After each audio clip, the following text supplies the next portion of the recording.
Hello everyone, welcome back to GraveTales. I know many of you enjoy listening to these videos as you fall asleep. I want you to leave a comment on where in the world you're tuning in from, and if you're enjoying the story, be sure to like and subscribe. Alright, now let's get into tonight's stories. I never planned on buying an old house, but sometimes life has a strange way of pushing you into places you never thought you'd be. After my aunt passed away, her small property on the edge of a quiet town was left to me, a Paliello 2-story home with a sagging porch, paint peeling in curling strips like old sunburn, and windows clouded over from years of dust and neglect. It's the kind of house you drive by without really looking at, but somehow always remember later. The first time I stepped inside, the air was heavy, the kind of heavy that feels like it's been trapped for years. It's holding onto every smell and memory it's ever known, a mixture of dust, wood rot, and something faintly sour that I told myself was just mildew.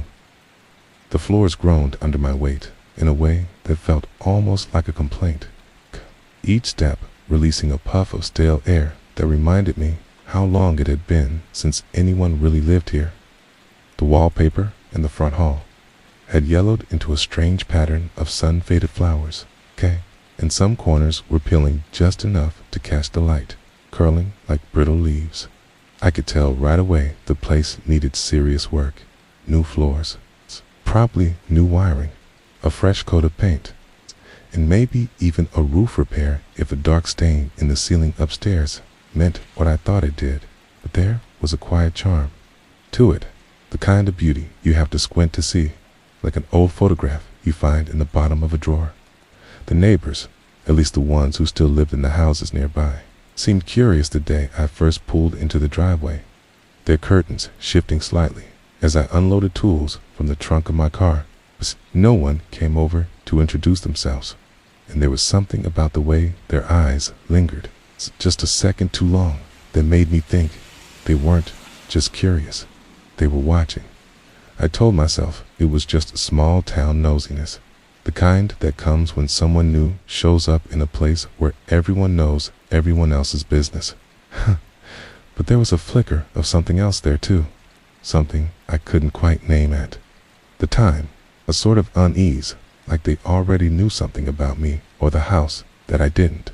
Still, I brushed it off, choosing instead to focus on the work ahead, because if I was going to make this place mine, it needed to be gutted, cleaned, and brought back to life. And I thought, naively, that the biggest challenges I'd face here would be leaky pipes and warped floorboards. Kai had no idea that under those floorboards, hidden in a crawlspace that hadn't been opened in decades, there was a truth waiting for me that would change everything I thought I knew about my life. The first week of work on the house was mostly about clearing out decades of neglect, pulling up stained carpet that had gone stiff with age, boxing up brittle magazines from the 70s and 80s that had been stacked in uneven towers against the walls, and sweeping away layers of dust so thick that every motion of the broom left long trails like footprints through powder. It was during one of those long, quiet afternoons when the sun was a pale rectangle through the grimy living room window, that I noticed it for the first time. A smell, faint at first, like a thin thread of something sour weaving through the heavier scent of dust and old wood. At first, I thought it was just an old plumbing problem, maybe a slow leak under the floorboards or a forgotten food spill that had soaked into the boards years ago. But as the hours passed and the room warmed from the sunlight, the smell seemed to thicken, rising up in slow waves, until I found myself pausing in the middle of rolling up carpet to glance toward the far corner of the room. It was subtle, almost ghostly, but it made the back of my throat itch in a way mildew never had. And it was strongest when I crouched near the edge of the wall where the living room met the front hallway. I remember standing there for a while, hands on my knees, trying to pinpoint exactly where it was coming from, when the contractor, a middle-aged guy named Rick, who'd been in the renovation business longer than I'd been alive, stepped in from the kitchen, wiping his hands on a rag, and noticed me sniffing at the corner like a dog tracking something. When I told him about the smell, he frowned. It's a kind of frown that said it wasn't the first time he'd heard about a smell in a house, but that this one struck him differently. He tapped his boot against the floor and muttered something about these old places always having secrets underfoot, then mentioned, almost casually, that there was probably a crawl space beneath us. I'd heard of crawl spaces before, but I'd never been in one. I imagined them as cramped, cobweb-choked hollows where old pipes rattled and raccoons nested, but Rick's tone made it sound like more than just a nuisance. When I asked where the entrance was, he shrugged and said it would be hidden somewhere along the baseboards or under an old hatch, though he doubted it had been opened in decades. Could be nothing, he said. Could be an old animal got down there and never made it out. But his eyes didn't match his voice, and I noticed the way he stepped back from that corner, almost as if instinct told him to keep distance. I told him we'd deal with it later, after the bigger jobs, the wiring, the floor sanding, the roof patch, but the truth was that once the smell had reached me, it didn't let go. It lingered, even when I left the room, settling in the back of my thoughts like a question I couldn't yet ask out loud. And though I didn't know it then, that faint sourness was the first thread I'd start pulling, the one that would eventually unravel everything I thought I understood about the house, the town, and my own past. A few days later, Rick and I were working in the living room again, stripping back more of the carpet and prying up warped boards to check the condition of the subfloor, when the smell returned with a sharper edge, almost metallic this time, like something halfway between rust and damp soil. It was strongest near that same corner I'd noticed before, and the air there felt heavier, as though it had been trapped for a long time. We were sweating in the late afternoon heat, the kind that makes the sunlight through the windows look thick and syrupy, and every pull of the crowbar released little bursts of stale air from beneath the boards. It was then, while I was tugging at a stubborn section of carpet tack strip, that my hand brushed against a faint line in the floor, a seam in the wood that didn't match the others. Crouching down, I brushed away dust and found what looked like a rectangle, maybe 3 feet by 3 feet, its edges slightly raised as though the boards around it had warped. The seam was filled with layers of paint, white over beige, over an ugly mustard color, as though someone had gone out of their way to hide it during past renovations. I called Rick over, and when he saw it, he let out a low whistle, the kind that says both interesting and trouble in the same breath. "That's your crawl space entrance," he said, kneeling down and tapping the wood with his knuckles. The hollow thud confirmed it. There was definitely a space below. The hinges, what little was left of them, were rusted into place and buried under paint, their screws stripped and half sunk into the wood. I ran my hand over the hatch and felt how the paint was uneven, thicker around the edges, as if it had been layered deliberately to seal it shut. The smell coming from that seam was faint but constant now, a steady reminder that whatever was under there had been waiting a long time.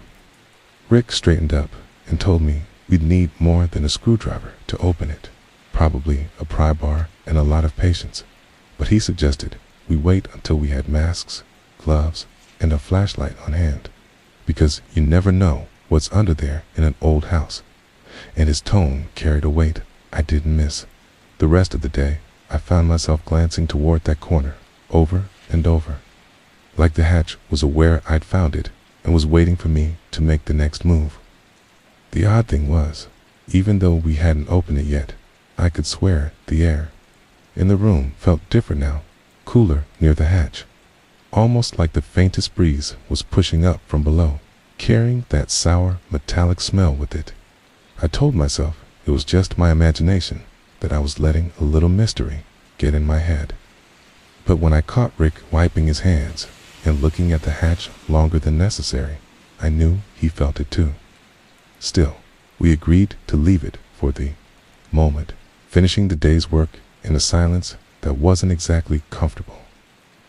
And as I locked up the house that night and stepped out onto the porch, I glanced back through the window at that corner of the room, the hatch hidden in shadow. Now it felt something I couldn't explain, the sense that the house itself was holding its breath, waiting. It was 3 days later when we finally decided to open the hatch, though decided might be the wrong word. It felt less like a choice and more like the inevitable next step in a chain that had been set in motion the moment I stepped into this house. The morning was overcast, a dull gray light filtering through the living room windows and making the dust motes float like ash in the still air. And I remember thinking the house seemed quieter than usual, like it knew what was coming. Rick showed up with a pry bar, a heavy-duty flashlight, and 2 thick dust masks that smelled faintly of rubber, handing one to me without a word. I knelt down at the hatch, feeling the roughness of the painted over seam under my fingertips. Hey, and for a moment, I almost didn't want to start. There was something about that patch of floor that felt final, as if crossing it would change more than just the air circulation in the house.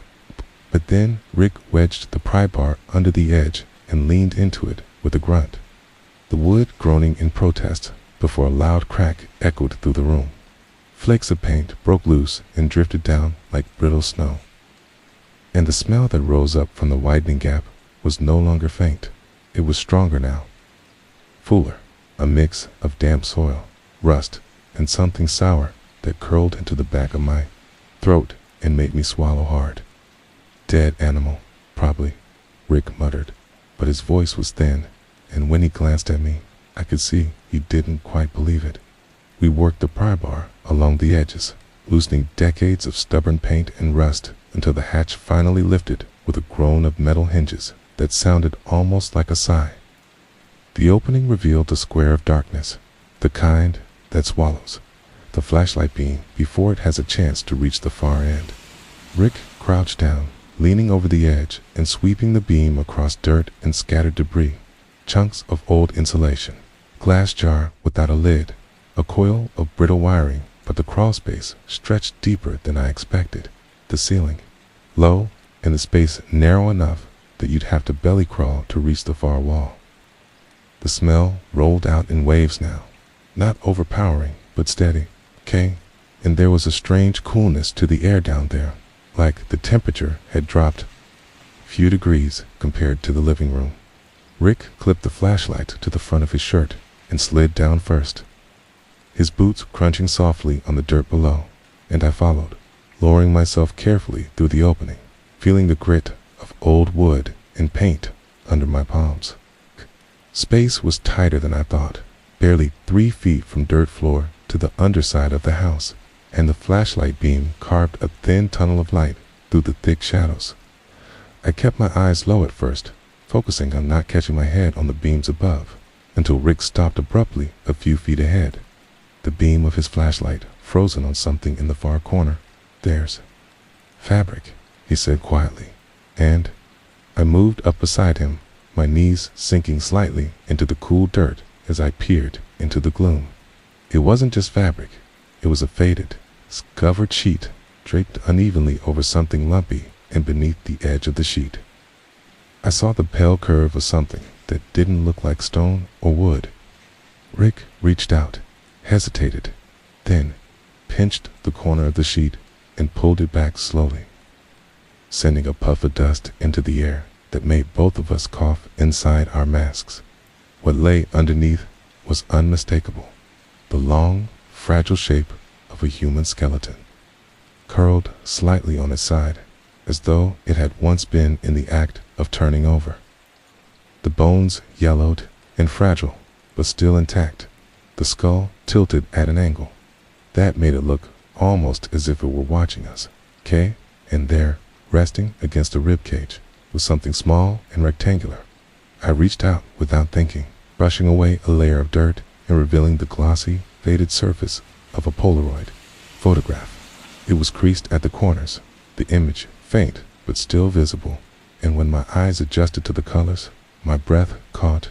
It was a picture of me, unmistakably me, no older than a year old, sitting in a stroller with a white blanket tucked around my legs, staring at the camera with wide eyes. For a moment, everything seemed to stop. The smell, the cool air, even the sound of our breathing inside the masks, and I could only stare at the photo in my hand, wondering how something that belonged to me had been buried with a stranger beneath my own floor. For a long moment, neither Rick nor I spoke, the narrow crawl space pressing in on us as if the weight of the house above had suddenly doubled. I kept staring at the Polaroid, my gloved thumb brushing away just enough dirt from the glossy surface to make the colors stand out sharper. The pale blue of the stroller's fabric, the washed-out pink of the blanket, the soft light that told me the photo had been taken outside on a sunny day. It wasn't just that the baby in the picture looked like me. It was that I remembered that blanket. Remembered tugging at the frayed edge as a toddler, and I knew without a shadow of doubt that this was my photograph. My stomach turned, not from the smell, but from the sheer impossibility of it, and I looked over at the skeleton again, the way the bones rested in a position that didn't look natural. The skull tilted too sharply, the arm bent in a way that suggested it had been forced that way long after death. Rick shifted beside me, his voice low and uneven when he said we needed to get out of there, that this wasn't something we could deal with on our own. I didn't argue.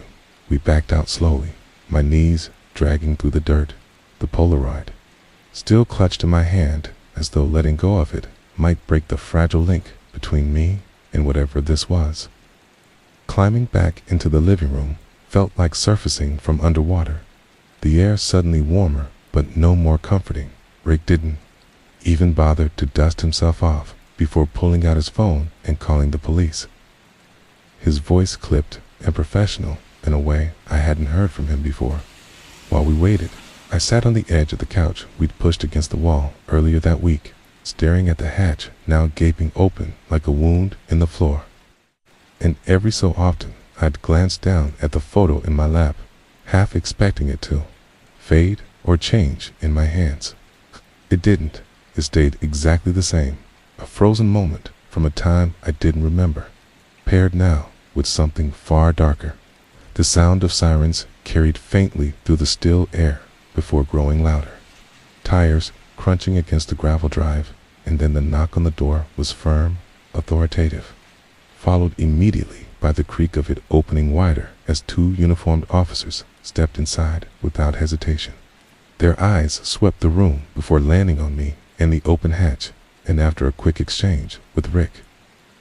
One officer crouched to shine a flashlight down into the crawl space, while the other began asking questions in a voice that was polite, but edged with suspicion. How long had I owned the house? Had I been in the crawl space before? Did I know anything about the remains? I told them the truth, every word feeling strange in my mouth as I explained that I'd inherited the place, that I didn't even know there was a crawl space until a few days ago, and that the photo had been in the skeleton's possession when we found it. I held up the Polaroid for them to see. Both men exchanged a look I couldn't quite read before one of them stepped outside to call for detectives and the coroner. Within minutes, the quiet of the street was broken by more cars pulling up, the flash of red and blue lights washing across the living room walls, and voices murmuring outside as more people arrived, the kind of scene you only ever see on the news until it's happening in your own house. I sat there, still holding the photo, the image of that skeleton fixed in my mind like it had been branded there. And I realized for the first time that whatever answers I was about to get, they were going to change everything I thought I knew about my own life.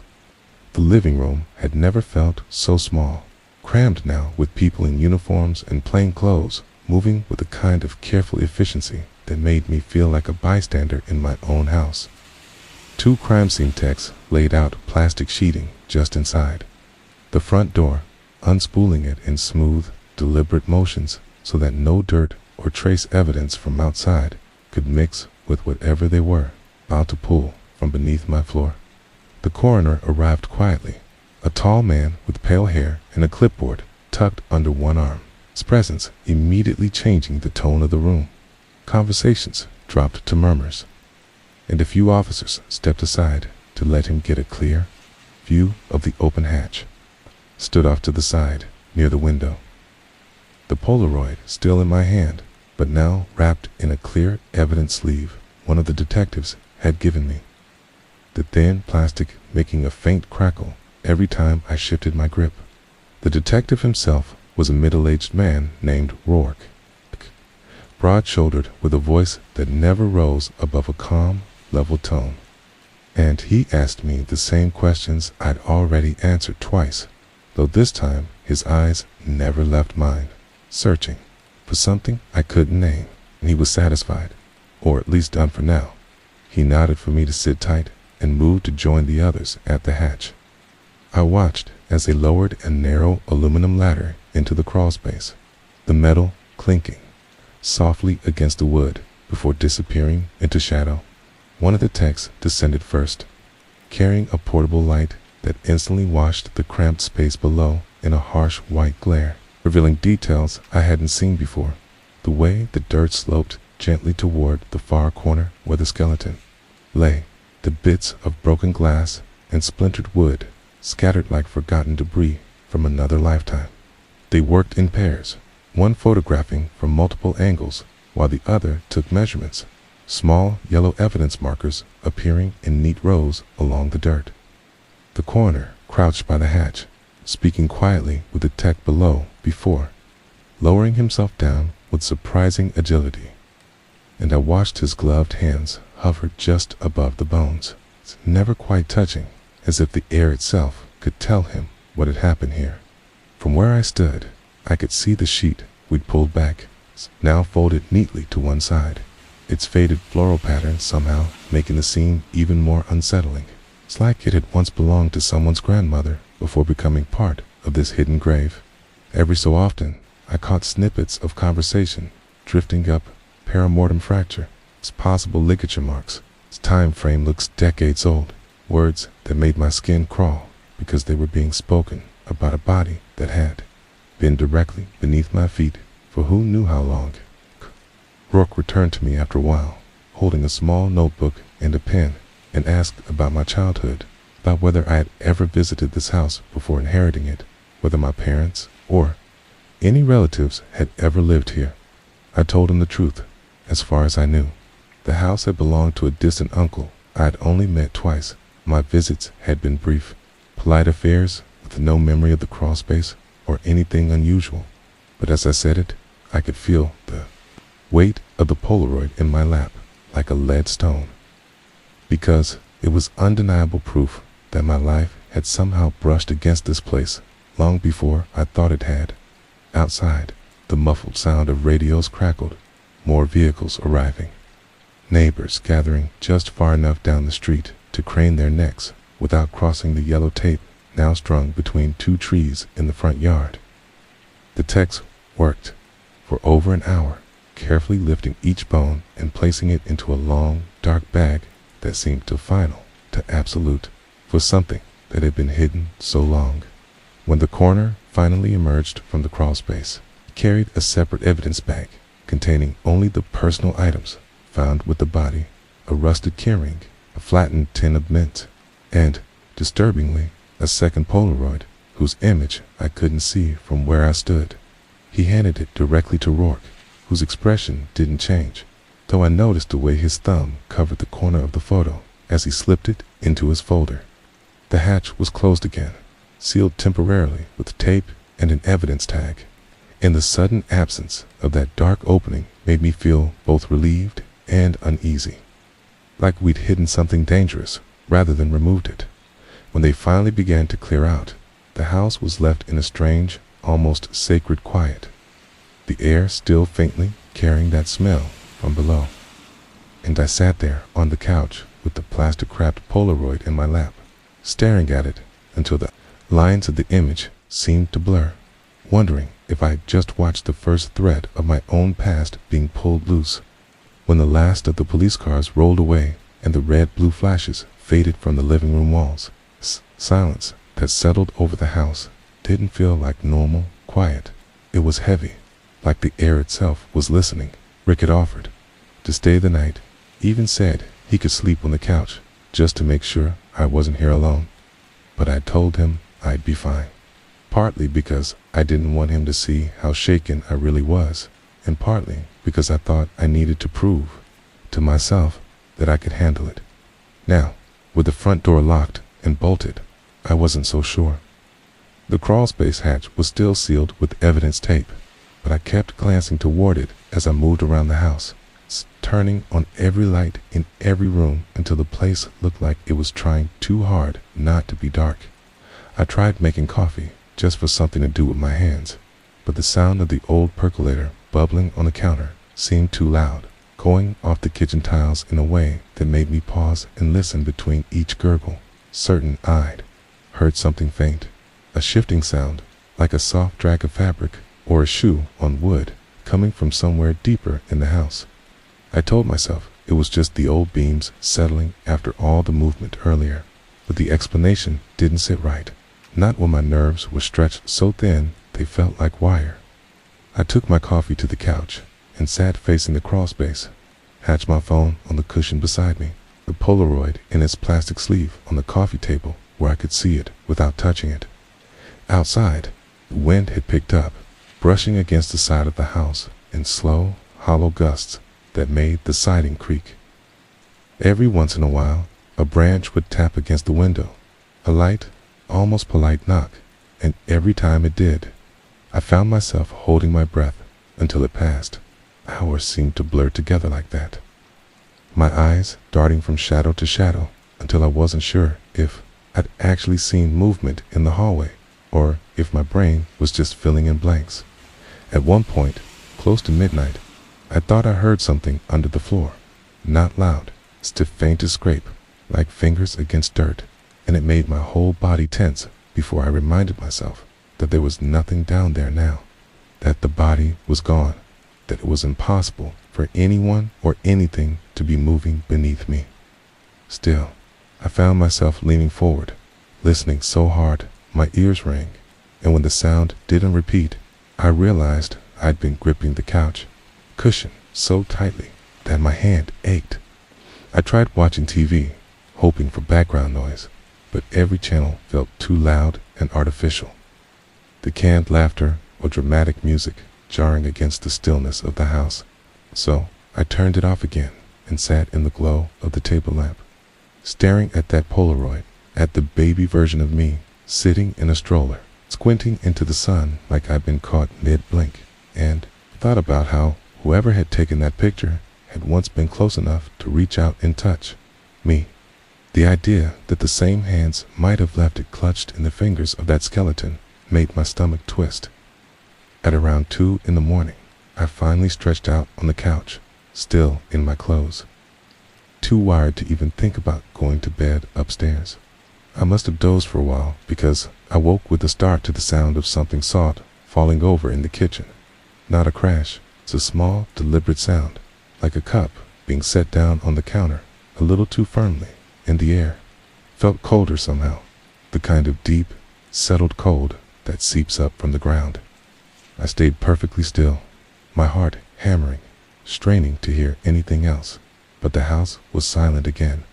After a long minute, I told myself it was nothing, but when I closed my eyes again, I could swear I felt the faintest vibration through the couch frame, as though somewhere below me, deep in the sealed crawl space, something had shifted just enough to remind me that the night wasn't as empty as I wanted it to be.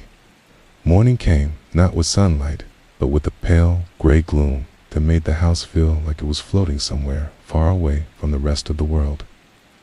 I woke up stiff and sore on the couch, my neck aching from the way I'd been curled against the armrest, and for a moment, forgot where I was and why I'd slept there at all. Then I saw the crawlspace hatch, the yellow tape across it, the Polaroid still on the coffee table, and it all came back in one hard rush. I made myself get up, moving slow, my body heavy with that strange post-nightmare fatigue, even though I couldn't remember dreaming. When I got to the kitchen, I noticed that the mug I'd left in the sink was now sitting on the counter, upright, clean and dry, which made no sense because I hadn't washed it. I stood there, staring at it for longer than I'd like to admit. The silence in the kitchen wrapping around me until the sound of a knock at the door nearly made me spill the coffee I had just poured. It was Detective Rourke, alone this time, his coat damp from the mist outside and his expression unreadable. He stepped in without waiting for me to invite him, his eyes scanning the room before landing on the Polaroid. "We need to talk," he said, and something in his tone made my stomach drop. Okay. He pulled a manila envelope from inside his coat and slid it onto the table, opening it slowly, carefully, as if the contents might bruise if handled too roughly. Inside was the second Polaroid, the one they'd pulled from the crawlspace along with the rusted keyring and the mince tin. This one was different, darker, the background hard to make out, but the subject was unmistakable. A child, maybe 3 or 4 years old, standing in the middle of a wooded area, barefoot, wearing what looked like a nightgown. The child's face was blurred in motion, but the body language, the way the small hands were held close to the chest, the slight lean backward as though startled, made my skin prickle. Rourke placed it next to the first Polaroid, the baby me, in the stroller, and then he said something that made the room feel smaller. "We think this might also be you." My mind rebelled against the idea, the rational part of me reaching for any other explanation, a coincidence, trick of the light, another child who just happened to look like me. But the longer I stared, the more the details felt familiar, in a way I couldn't explain, like the tilt of the head or the small white scar on the right shin. A mark I still carried from falling off my tricycle when I was 4. Rourke didn't push, didn't say much more than he had to, but he asked again about my family, about whether anyone had ever taken me to places I didn't remember, about relatives I might not have met, or people who came in and out of my childhood without me knowing their names. I kept telling him the same thing. No, not that I know of. No, I don't remember. But each time the words felt thinner, less convincing, even to me. He finally pulled a small notebook from his pocket, flipped it open, and slid it toward me. Inside were photocopies of missing persons reports, all from the late 80s and early 90s, all involving children under 5. Some of the cases were marked, closed in bold black letters, but others were still open, their small passport-style photos grainy and faded. Rourke tapped one image, a girl named Marcy Whitlow, missing from a town less than 50 miles away in 1989, and though I had never seen her before, something about her eyes felt too close to my own. "We're not saying anything yet," he said, "but there's a pattern here, and you might be part of it." Before leaving, he warned me that until they knew more, I should keep the house locked at all times, that if I noticed anything strange, and here he paused, meeting my eyes like he already knew I had, I should call him immediately after he left. I sat at the table with both Polaroids side by side, my coffee gone cold, and the quiet of the house seemed to press in from all sides. I thought about the mug in the kitchen, moved and cleaned while I slept, and about how easily someone could have come in during the night without leaving a trace. The crawlspace hatch was still sealed, but for the first time since the discovery, I found myself wondering if what I should really be afraid of wasn't what had been buried there, but who had put it there, and whether they'd ever actually left. After Rourke left, I told myself I'd try to keep busy, to focus on something simple, like organizing the boxes in the garage, or finally unpacking the last of the moving crates stacked in the spare room. But my body didn't listen. Instead, I wandered the house like I was looking for something without knowing what it was, my mind snagging on little details, a loose floorboard in the hallway I didn't remember being loose before, the faint smell of something sour near, the back door even though I'd taken the trash out yesterday, the way the upstairs window latch was turned just slightly from where I always leave it. I kept trying to tell myself these were nothing, that I was just hyper-aware now because of everything that had happened, but the thought that someone could have been in the house while I slept clung to me like damp air. Eventually, I found myself back in the living room, standing in front of the crawlspace hatch, the yellow evidence tape crisscrossing over it like a warning. Crouched down and just stared at it, the urge to look inside gnawing at me until it didn't feel like a choice anymore. I knew I shouldn't touch it. Rourke had been clear, but I also knew the police had already been through it. And if there was something left behind, maybe they'd missed it because they didn't know what to look for. I fetched a box cutter from the kitchen, my hands sweating as I sliced through the tape, the sound sharp in the stillness. The hatch door came up with a groan, and the smell that drifted out wasn't as bad as I'd braced for. Stale earth, damp wood, something faintly metallic. The beam from my flashlight cut through the low space, showing disturbed soil where the body had been. But just beyond that, near the far corner, I saw something pale sticking up from the dirt. Crawling forward on my elbows, I reached for it, half expecting it to be another bone. But when I brushed the soil away, found a small plastic rattle, yellowed with age, its once bright handle dulled to a muddy cream. I turned it over in my hands, feeling the faint rattle of beads inside, and then I saw the name written in faded black marker along the side, my name in a handwriting I didn't recognize. My stomach twisted, and for a long moment, I couldn't move, the rattle resting in my palm like it was still warm from someone else's hand. I told myself it could have been left there by accident. Maybe it had been mine when I was a baby and somehow got lost in the house long before I bought it. But deep down, I knew that didn't make sense. I'd never lived here before, and, as far as I knew, no one in my family had either. The more I stared at it, the heavier it felt, like it was carrying something more than plastic and beads. I backed out of the crawl space, shut the hatch, and set the rattle on the coffee table beside the Polaroids, the three of them together, forming some kind of twisted family portrait I wanted to turn away from, but couldn't. I thought about calling Rourke right then, but part of me hesitated, not because I didn't think it was important, but because I wanted to sit with it for a while, to see if the rattle stirred any memory I couldn't quite reach. So I sat there for hours, the gray light shifting toward evening. And somewhere in that slow turn of time, I started hearing the sound again, the faint, dragging scrape I thought I'd imagined the night before, now coming, not from under the floor, but from inside the walls, moving slowly, deliberately, as though whoever or whatever it was wanted me to hear it and know they were still here. The scraping sound didn't stop.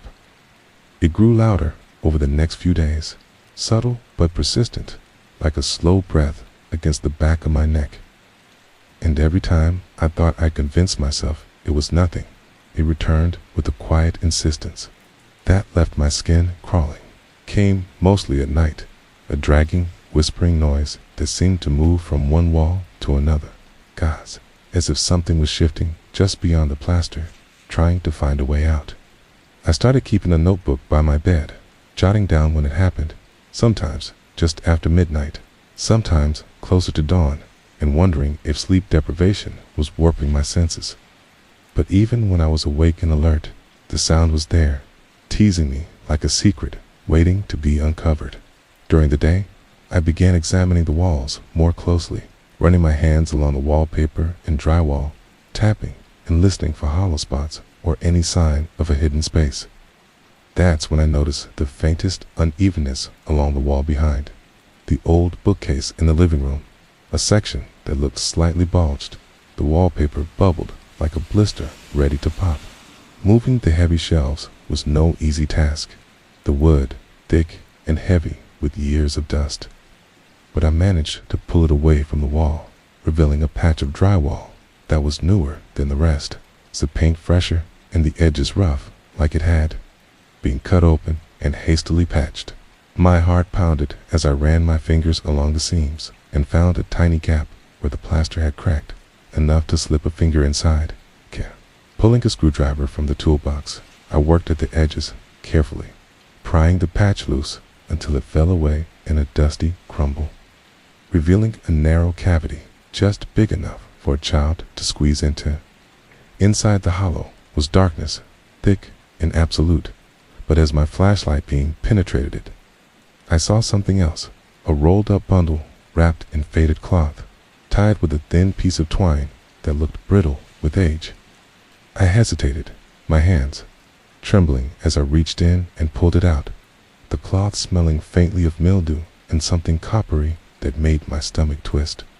Unwrapping it slowly, I found a collection of old papers, yellowed and fragile, bound together with a ribbon that had once been white. Unfolding, the top page revealed handwriting, so small and neat, it looked almost like a secret code. And as I scanned the words, my breath caught. They were letters, diary entries, written by someone named Marcy, a little girl who had once lived in this house. The entries were filled with stories about her days playing in the yard, her fears of a shadow man who watched from the trees, and a desperate plea for someone to help her when the man came for me again. My hands shook as I read, realizing this wasn't just any diary, it was a record of terror. A child's chronicle of being trapped in a nightmare that nobody else had seen. The last entry was smudged and almost illegible, but the words were clear enough. I'm hiding, but he's close. If anyone finds this, please save me. Sat there in the dim light, the weight of the diary pressing down on me. And suddenly, the scraping sound returned, closer, sharper, like fingernails, dragging against wood, and I knew then that whatever haunted this house wasn't just a memory buried in the crawl space, but something still alive in the walls, watching, waiting, and maybe, just maybe, still coming from me. The moment I closed the diary and gathered the fragile papers, I knew that what I held wasn't just evidence, it was a key, a door opening into a part of my life I'd never imagined could exist. Over the next several days, I threw myself into researching Marcy Whitlow, the little girl whose fear-filled words had haunted me from those yellowed pages. And what I uncovered felt like pulling on a thread that threatened to unravel everything. I started with the local library and historical society, scouring microfiche and dusty archives, searching for any mention of Marcy or the mysterious disappearances from that time period. The records were incomplete, some pages water-damaged or torn. But what was there painted a grim picture. Marcy had vanished from her family home in 1989, a case that had drawn widespread attention for a few months before fading into obscurity. There were reports of a man seen lurking near her house, a man with no clear identity and a history of minor offenses, but he had never been caught. Neighbors recalled hearing strange noises in the nights leading up to her disappearance, whispers, and footsteps that no one could explain. What unsettled me most was that Marcy's family had moved away shortly after, and the house had remained empty for years before being sold to someone else, and then, decades later, it ended up being the very house I had inherited without knowing it. The more I dug, the more I found similarities between her story and mine. The small scar on my shin, the vague, shadowy memories I had of a figure watching from a distance during my childhood, the unexplained gaps in my own family history. I contacted Detective Rourke again, sharing my findings in the diary. And for the first time, I saw the flicker of something in his eyes. Disbelief, maybe, or recognition, but he promised to look into it further. Meanwhile, the house seemed to close in around me. The scraping sounds grew more frequent, the shadows longer and colder, and I began finding small, inexplicable signs, a child's shoe print in the dust near the back door, a faint whisper in the static of the old radio, the smell of the same sour metal scent that had first warned me of the crawlspace's secret. Nights became harder to face alone, the darkness thick with memories and threats I couldn't yet name. And every time I looked at those Polaroids or the plastic rattle, I felt the chilling pull of a past that was not only tied to this house, but seemed stitched directly into my own story, as if Marcy's fate and mine were two threads twisted together in a pattern. I was only beginning to see a pattern that promised that the nightmare would was far from over. The more I dug into Marcy's story, the more I realized that the only way to understand what had happened was to look deeper into my own past, to find anyone who might remember the missing pieces, even if they were reluctant or scared. I started by reaching out to my parents, or what was left of them, but the calls were short, and the answers were vague, as if they were trying to shield me from something, or maybe from themselves. My mother's voice cracked the first time I mentioned the house, and my father grew quiet, avoiding questions about my early years and any ties to that neighborhood, saying only that I'd been very young and that some memories were better left. Buried, frustrated, and feeling more alone than ever, I turned to old family friends and neighbors, tracking down people who had known me when I was a child, hoping they could fill in the blanks. Most were hesitant, glancing over their shoulders or changing the subject when I brought up the house or Marcy Whitlow's name, but a few were willing to talk, their voices low and hurried as they recounted strange things, unexplained disappearances of children, rumors of a shadowy man who had been seen near the old Whitlow house, whispers of police cover-ups and frightened parents. One woman, Mrs. Dalton, who had been a neighbor back then, gave me a worn photograph of a group of children from the neighborhood, and when I held it up to the light, I saw Marcy standing near the back, her expression serious and distant, and next to her, a younger version of me, barely visible but unmistakable. Holding that photo, I felt the cold twist of recognition and dread, as if the past had reached out to grab me by the collar. The house itself seemed to react to my growing knowledge. Doors creaked open on their own, lights flickered in the hallways, and sometimes, when I was alone, I thought I heard soft, childlike laughter drifting through the walls. It wasn't just a place where a crime had happened. It felt alive with the memories of those lost, and with something else, something darker, as the first pieced together these fragments. I also started finding notes and scribbles in the margins of Marcy's diary that hadn't been obvious before, little warnings and cryptic messages that hinted at a hidden history far more twisted than anyone had imagined. The deeper I went, the clearer it became that the killer hadn't just been a random predator, but someone who had used the house, my house, as a trap, a prison, and a place to collect secrets. And as I stared down the long, uncertain road ahead, I knew that uncovering the full truth would mean facing things I wasn't sure I was ready to see, and that the shadow of the past was growing longer with every step I took.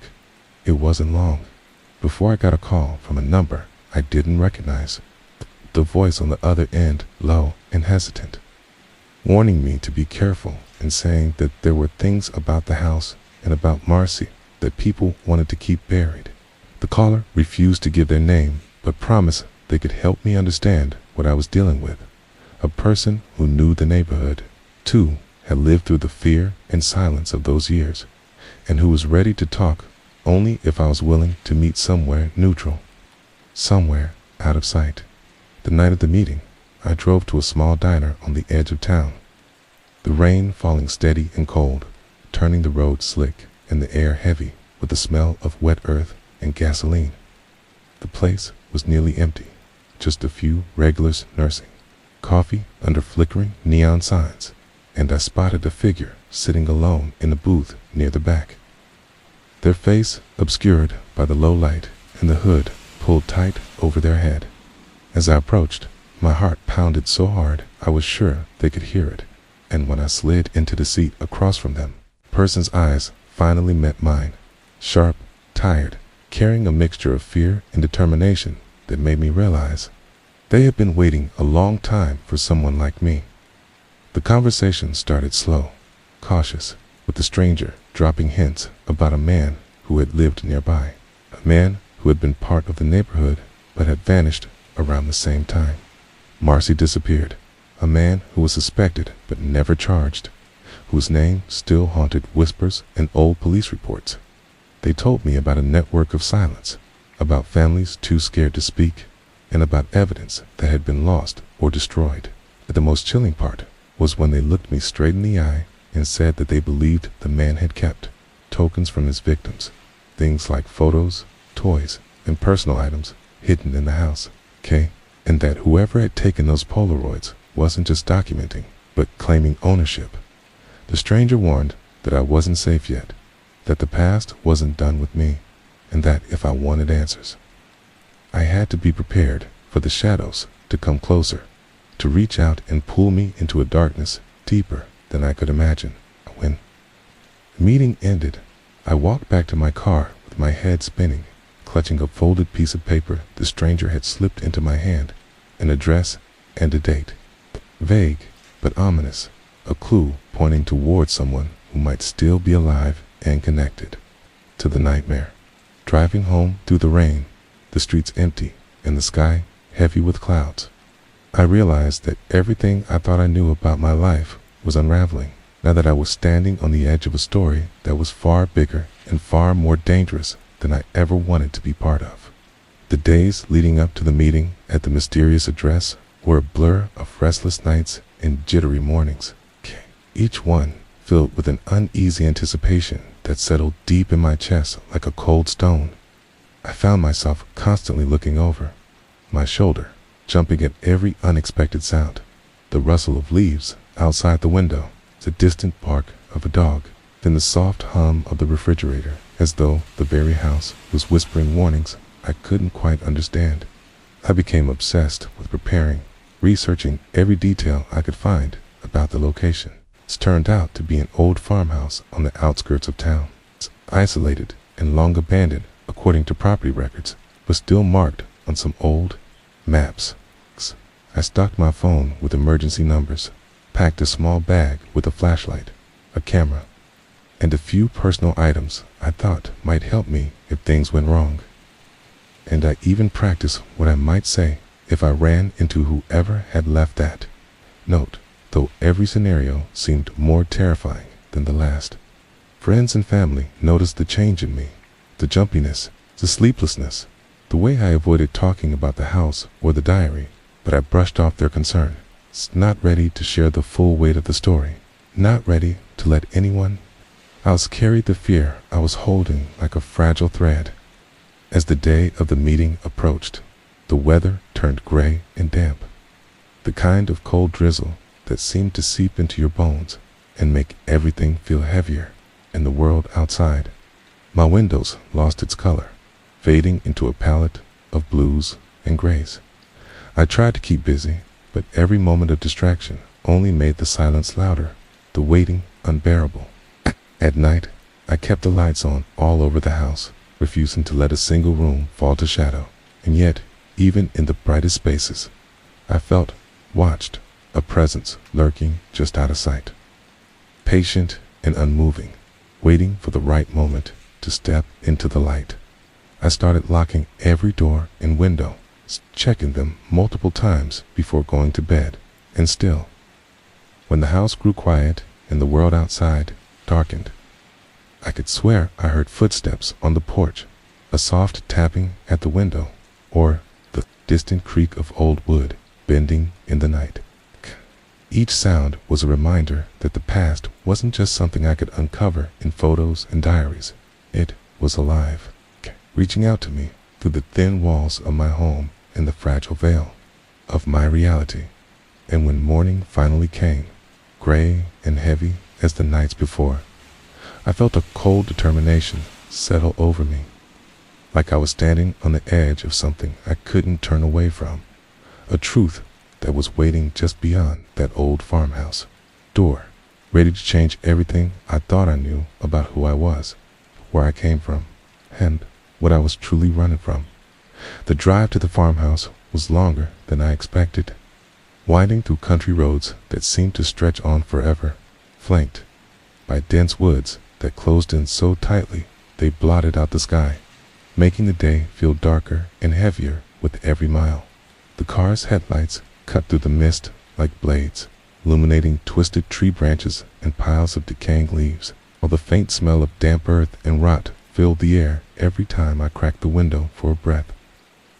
As I got closer, the road narrowed and turned to gravel, the crunch of tires on loose stones echoing in the stillness.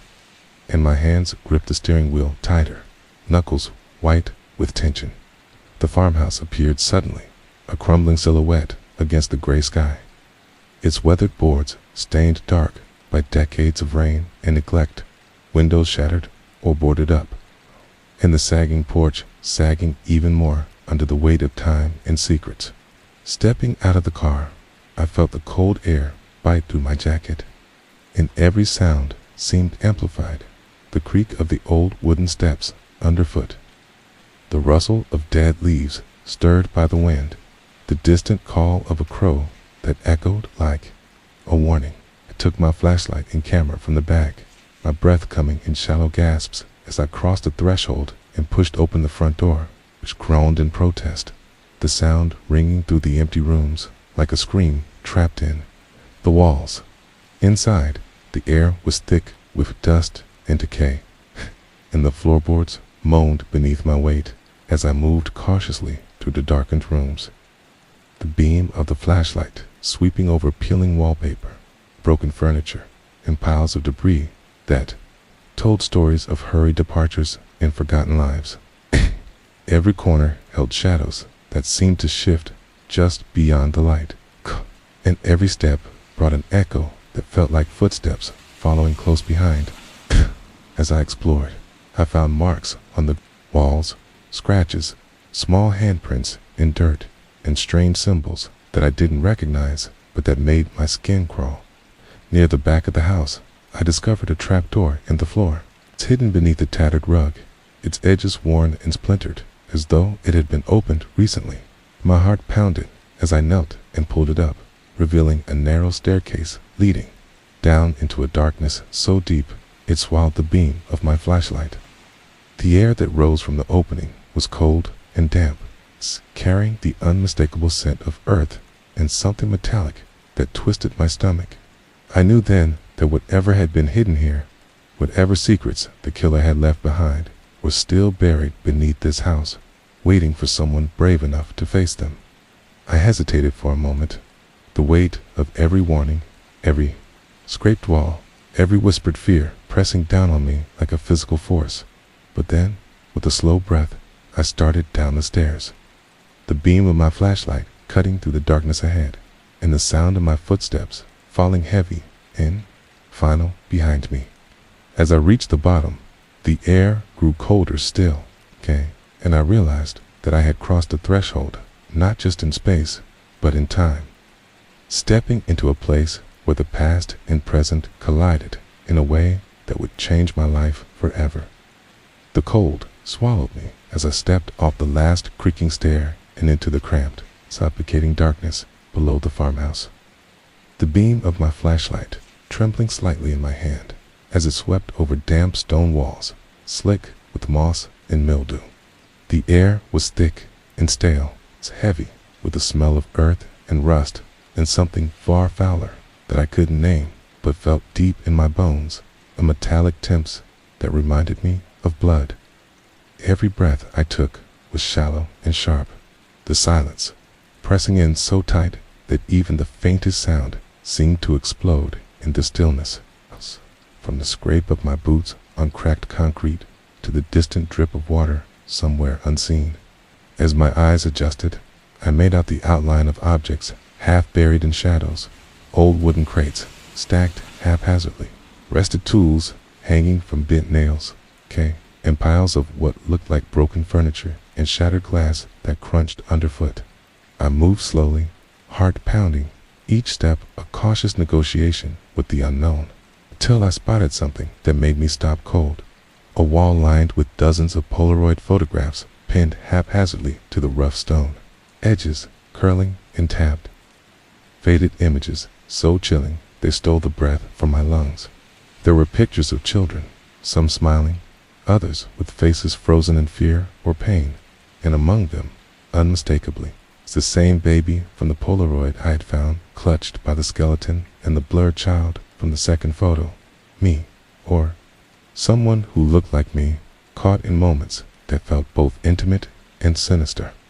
Below the photos, a low wooden table was covered in scattered papers, some pages torn and stained, but scribbled with notes in a hurried, frantic hand. Names, dates, places, and cryptic references to the collector and the shadows that never sleep. I reached out to touch one of the photos, my fingers trembling as I traced the outline of a small hand-frozen mid-reach. And in that instant, I heard it, a soft, almost imperceptible whisper that seemed to drift from the darkest corner of the basement.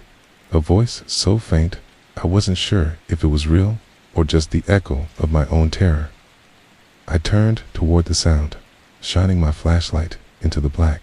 The beam caught a glimpse of movement, a shadow slipping just beyond the edge of the light, too quick to be certain, but enough to send a wave of ice through my veins. My breath caught as the whisper grew into a hiss, words forming out of the darkness. You shouldn't be here. Panic surged through me, but something deeper kept me rooted. A mixture of fear and a desperate need for answers driving me forward. I pressed on, uncovering more horrors hidden into gloom. A small, rusted box filled with trinkets and toys, many broken or stained, some with faded inscriptions that matched names from the diary. A makeshift altar of sorts, with candles long burned down, 2 nubs, and a crude drawing scrawled on the wall, depicting twisted figures with hollow eyes. And finally, a narrow door, old and splintered, set into the far wall and locked with a padlock. So corroded, it looked like it might crumble at the touch. I fumbled with the lock, the metal cold and stubborn, but eventually it gave way with a reluctant snap, and I pushed the door open to reveal a small room filled with dust and darkness and the faintest trace of something alive. The unmistakable feeling of a presence, waiting, watching, and knowing that I had come too far to turn back now.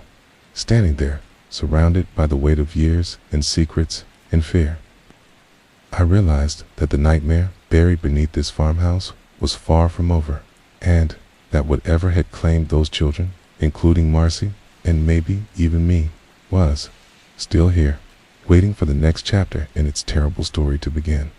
The moment the door creaked open, cold breath of stale air escaped the small room, carrying with it a silence so profound it felt like the very shadows were holding their breath, waiting for me to step inside and break the fragile stillness. I hesitated, my hand trembling on the edge of the door, the beam of my flashlight flickering as if it sensed the darkness beyond was alive, pulsating with a presence that I couldn't see but could feel pressing against my skin like a weight. Taking a deep breath, I stepped through the threshold, and immediately the air grew colder, sharper, as if I'd entered a place untouched by time or light. The floor was littered with crumbling papers, broken toys, and what looked like scraps of clothing stained with age-old dirt, and something darker, something that made my stomach twist and my throat tighten. The walls, once painted a pale color, were now stained with grimy handprints and strange symbols, some scratched deeply into the plaster, others painted hastily with what looked like dried blood, and the smell of rot and iron was overpowering. As I moved deeper into the room, my flashlight caught the glint of glass shards scattered near the far corner, and there, lying in a loose pile, were several more Polaroids, yellowed and warped, but each one telling a story of terror faces, frozen, mid-screened, empty eyes staring out from shadows, and in one, a small hand reaching desperately toward the camera. My heart hammered in my chest as I knelt to pick up a photo that was different from the rest. It showed a dark figure, standing behind a child, the silhouette tall and menacing, its face obscured, but its presence unmistakable. As I stared, the air shifted, a whisper curled around me, soft and insistent, carrying words I couldn't fully make out, but that sent a shiver down my spine. You can't hide from the truth. Suddenly, the door slammed shut behind me, with a deafening bang, plunging the room into near total darkness, and my flashlight flickered wildly before dying, leaving me blind in the pitch black. Panic surged through me, muscles tensing to run, but the cold seemed to seep into my bones, rooting me to the spot as the whispering grew louder, swirling like a storm of voices that seemed to echo from the walls themselves, filling the air with promises, threats, and sorrow. I fumbled in the dark for my phone, the faint glow of the screen, a small beacon in the void, and with shaking hands, I turned on the flashlight app, the narrow beam cutting through the black and revealing the silhouette of something or someone standing just beyond the reach of the light, watching, waiting. A voice, low and chilling, seemed to brush against my ear, saying, "You found what you weren't meant to find." And I realized then that this place was more than a prison or a hiding spot. It was a trap, a tomb for memories and horrors, too terrible to face in the daylight. And that whatever haunted these walls wasn't just a ghost or a memory, but something alive, patient, and hungry for the darkness to keep growing. The room seemed to close in on me, the walls breathing, the shadows twisting into shapes that seemed almost human. And though terror threatened to swallow me whole, I forced myself to stay still, to listen, and to hold on to the flickering hope that somewhere in this darkness was the key to ending the nightmare once and for all. Trapped in the pitch-black room, panic clawed at my throat like a living thing, squeezing tighter with every breath as the shadows seemed to close in, twisting and writhing into shapes that teased the edge of my sanity. My hands fumbled desperately along the cold, rough walls, seeking any sign of an exit beyond the locked door that now felt less like a barrier and more like a cage. The whispers that had haunted the air before grew louder, merging into a cacophony of voices that seemed to speak in riddles, threats, and pleas, urging me to surrender to the darkness or to find the truth buried deep beneath layers of fear and silence. Heart hammering, I remembered the flashlight app on my phone, a feeble glow, but enough to cast dim light across the floor, littered with the remains of a broken life, torn pages from journals, children's toys snapped in half, and those haunting Polaroids, their images etched permanently in my mind. As I crawled forward, my fingers brushed something cold and metallic hidden beneath a pile of debris, a small key, rusted but intact, its jagged teeth hinting at freedom. Hope surged through me as I clutched it tightly, and with trembling hands, I searched along the edges of the door, finding a tiny, nearly invisible keyhole buried beneath layers of dust and grime. Fitting the key in was a struggle, the lock stiff from years of neglect. But with a satisfying click, it turned, and the door groaned open just enough to let in a sliver of light from the basement above. I didn't hesitate, pushing the door wider. I scrambled up the narrow staircase, my legs burning with exertion, the oppressive weight of the basement lifting as I broke through the hatch into the damp, cold air of the farmhouse's main floor. As I caught my breath, the adrenaline still coursing through my veins, I realized that the horror I'd uncovered wasn't just about the bodies, the photos, or the whispered voices, but about the mind behind it all, the killer who had been meticulous, cruel, and possessed by a sick obsession with control and memory. The Polaroids weren't just trophies, they were pieces of a puzzle, each photo capturing a moment of terror and ownership, frozen in time to feed an endless hunger. And the diary, the trinkets, the hidden rooms, all were part of a twisted narrative written by someone who saw children not as victims, but as possessions to be cataloged, locked away, and remembered on their own terms. With this terrible clarity, I understood why Marcy had written those desperate pleas and why the past refused to stay buried. The killer's shadow stretched far beyond the years, reaching into my own life, my own memories, and now into my present. But even as fear threatened to overwhelm me, I knew one thing with certainty. I couldn't let this story end in darkness, not with so many lives still screaming to be heard, and not without fighting back, no matter how deep the shadows ran, or how long the night stretched ahead. with the weight of the basement's horrors still pressing on my mind. I knew that the next step had to be sharing everything with the police, but I also knew it wouldn't be easy.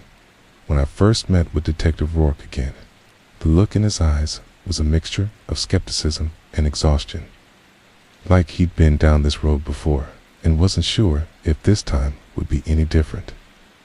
I laid out the diary, the Polaroids, the rattle, the rusted key, and the notes I had made about the house and the strange noises, watching closely as he examined each piece with a mix of disbelief and dawning concern.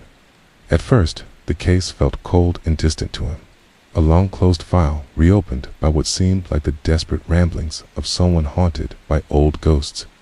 But as I shared the story of the locked room, the hidden photos, and the terrifying basement, his demeanor shifted. The skepticism faded, replaced by a cautious resolve. We worked together to bring in forensic experts to analyze the items, dusting for fingerprints and searching for DNA, hoping to find something concrete that could finally lead to justice for Marcy and the other victims. The process was slow, and frustrating evidence degraded by time, witnesses long moved away or unwilling to talk, and red tape that seemed designed to keep the past buried. But for every closed door, there was a small breakthrough, a new lead, or a piece of information that brought the nightmare into sharper focus. And just when it seemed like the case might be slipping back into silence, a call came from a retired officer who had worked on the original investigation, someone who remembered the neighborhood and had never stopped wondering what really happened. This unexpected ally shared old files and personal notes that had never made it into the official record, revealing a pattern of disappearances and sightings that pointed to a figure known only as the Collector, a man who had terrorized the area but who had always managed to slip through the cracks of justice.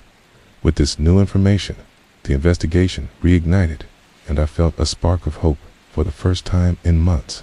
The hope that the shadows could be lifted, that the silence could be broken, and that the victims, including Marcy, maybe even the baby in the Polaroid, could finally find peace.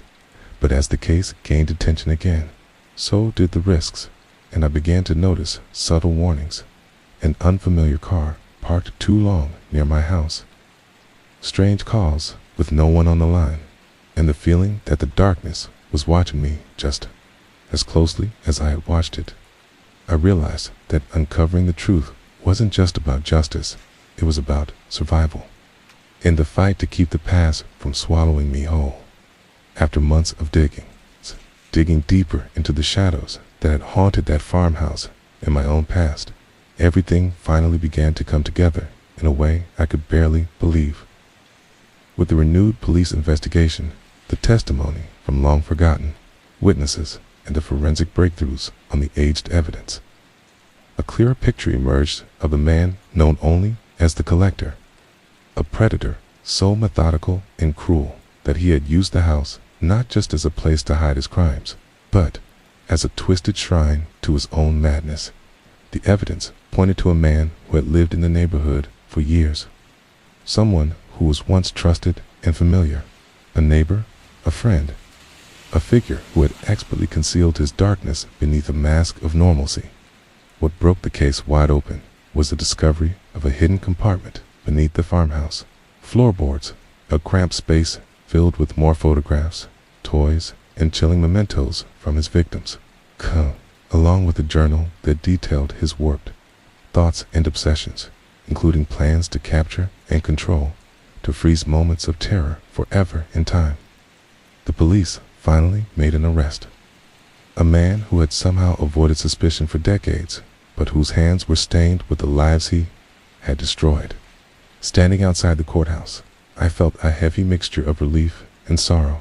Relief that justice might finally be served, but sorrow for the children whose voices were only now being heard, and for the childhood that had been stolen from Marcy, from the others, and maybe even from me. Even as the trial unfolded and the man faced the weight of his crimes, the house remained a haunted place, a reminder that evil can hide in the most ordinary places, and that sometimes the past doesn't stay buried no matter how deep you try to hide it. Now, as I sit in my home, the Polaroids and the rattle tucked away but never forgotten, I'm left with questions that might never be answered about memory, about safety, and about the shadows that still linger in quiet corners, in dark spaces. But I also carry a determination, a promise to keep searching for truth, to give voice to the silenced, and to remember that even in the darkest stories, there can be light, fragile, flickering, but unbreakable, guiding us through the night and toward a dawn that finally feels possible.